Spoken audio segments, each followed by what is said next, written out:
Hello. Good afternoon, and we are the Red Shifters. Over the course of the week, we have worked as a team to complete the challenges given to us. Now we present our initial ideas and our final experiment to you. Our aims, brainstormed at the beginning of the week, were to succeed in designing a viable experiment to take aboard the ISS, to gain confidence in presenting our ideas to others, and to enhance our biomedical knowledge. We wanted our experiment to solve a problem, to be inexpensive but beneficial. Practicality and simplicity were paramount, as well as meeting requirements. These were our initial ideas. Our first thought was to look at bone. Osteoblasts were what we decided to focus on, as there seemed to be a dearth in research on calcium loss in astronauts. However, we soon realised that bringing cells to space with the lack of resources given to us would have been quite problematic. Our second thought was to study the properties of non-Newtonian fluids in space. However, that experiment seems to have already been carried out aboard the ISS by Don Pettit, as a video of oobleck, which is a mixture of water and corn flour in microgravity, is already on YouTube. We then went home after the second day and researched experiment ideas. We came up with two more. The first was to study the effects of cancer drugs like tamoxifen on breast cancer cells in microgravity. This would be beneficial to humanity as it would help advance our understanding of cancer. However, this experiment would also be very complex due to the cells required. Our final idea was to study how fast saprophytes decompose decaying material in microgravity. This is the experiment we decided to choose as it is simple, very beneficial, and would be relatively inexpensive. £2 billion a year is spent on waste disposal on the ISS. If saprophytes did decompose waste faster in microgravity, they could be of use in reducing this sum. Saprophytes are organisms that use extracellular digestion to gain energy as an alternative to photosynthesis. Extracellular digestion is when organisms excrete enzymes so they can digest decaying matter outside their bodies, which they can then absorb for energy and nutrients. Our hypothesis is that, in a microgravitational environment, the rate of decomposition of different agars by Saccharomyces tellurus yeast will increase. We believe this because the saprophytes will no longer have a gravitational force acting upon them aboard the ISS. This could have an effect on their rate of decomposition. Our experiment produces many variables that must be controlled to keep our results reliable. Moisture content would affect the rate of decay as moisture helps the saprophytes reproduce. This will be controlled by making sure the detritus on the ISS has the same moisture content as on Earth. Another variable is surface area.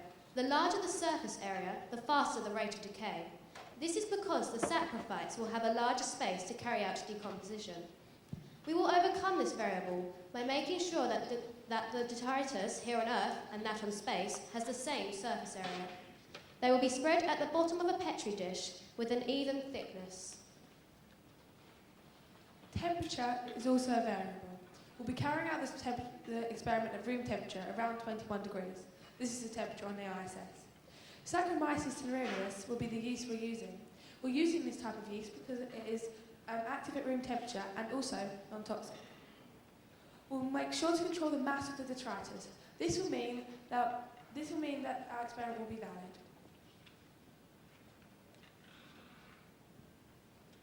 Oxygen levels is also another variable that we must control. Saprophytes use oxygen to respire. This produces energy. The energy is used to reproduce. It will be unreliable if one saprophyte has more oxygen than the other. We did a little bit of research and found that the levels of oxygen on the ISS are very similar to those on Earth. Our independent variable is the gravity. From 1G on Earth to microgravity on the ISS. The dependent variable is the size of the ring of degradation. There will be a parallel experiment run on Earth and the results will be compared. When planning our experiment, we had to take a lot into account about how the astronauts will complete the task safely in microgravity. So we designed our experiment with this in mind. We decided to use yeast as it is cheap and most types are non-toxic, as well as being very easy to keep alive. we decided to use Saccharomyces tellurus because it is non-toxic and thrives between 5 and 35 degrees centigrade, which is room temp. Our method. Before leaving to space, the yeast will be put onto filter paper. This makes it easy to apply in microgravity. Also, a thin layer of agar will be put on the bottom of each petri dish. We'll have three. One will be apricot agar, one will be oat agar, and the other will be plain agar.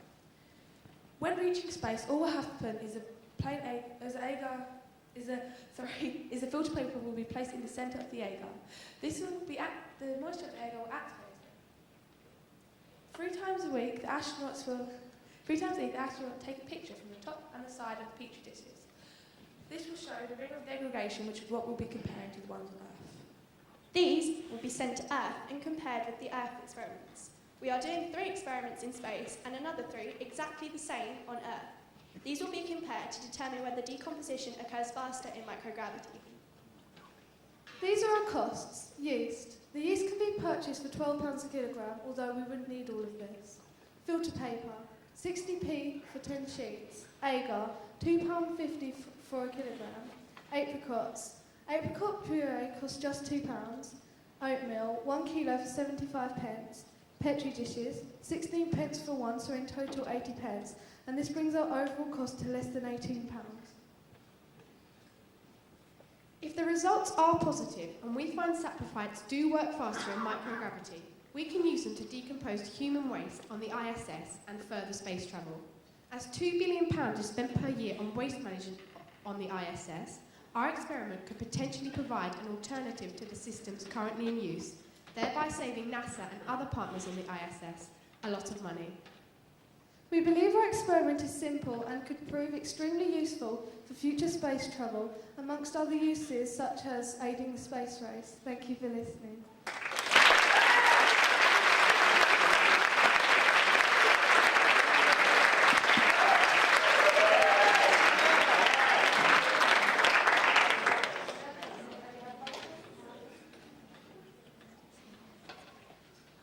You mentioned controlling the moisture content. How do you plan to actually do that? Well, we're using the same batch of agar that we're using for Earth experiments and space experiments.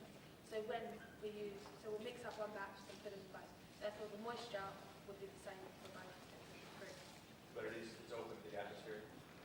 They'll be in the petri dishes with the lids closed, so not too much moisture. What's your logic for choosing apricots and oats? Well, they were quite cheap and we wanted to choose a range. They were quite cheap and we wanted to choose a range of ingredients. However, we didn't want to make our experiment too complex, so we just decided on apricot and oats. We originally were going to just use apricots, not apricot agar, but we thought it would be simpler with the agar gel. Also because they can be both dried, so they can survive the journey up there. What is the byproduct of this reaction? Is it to create something? The byproduct is CO2, which we can use to create more oxygen for the ISS and enzymes.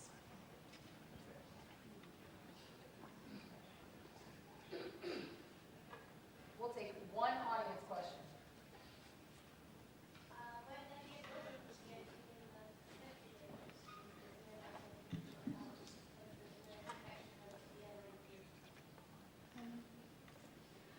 The experiment shouldn't run for too long, and also it is in the box, so I don't think the build-up of CO2. Also, we aren't using that much yeast, so there won't really be that much CO2 produced.